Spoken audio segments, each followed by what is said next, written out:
रामकृष्ण हरी मित्रांनो, हे आपला गहू आहे मुकुट. दरवेळेस 496 पेरत असतो, पण यावेळेस मुकुट पेरला.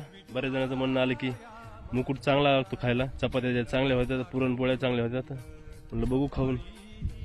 आता त्याच्या ओंब्या तयार होतील. आता कवळ्या कवळ्या ओंब्या लागलेल्या आहेत, हे बघा. अजून एक पाण्यामध्ये ओंब्या खायला येते ना आपल्याला. पण आता ओंब्या जसे लागते आणि तसे उंदरं लय बेजार करतात. त्याच्यामुळे उंदरावर जर काही उपाय असेल तर नक्की सांगा, कारण की उंदरामुळे जर मध्ये जायची भीती वाटते. उंदरामुळे मध्ये साप परड येतात. आणि आता गहू हे बघा कमरेला लागतोय. धन्यवाद.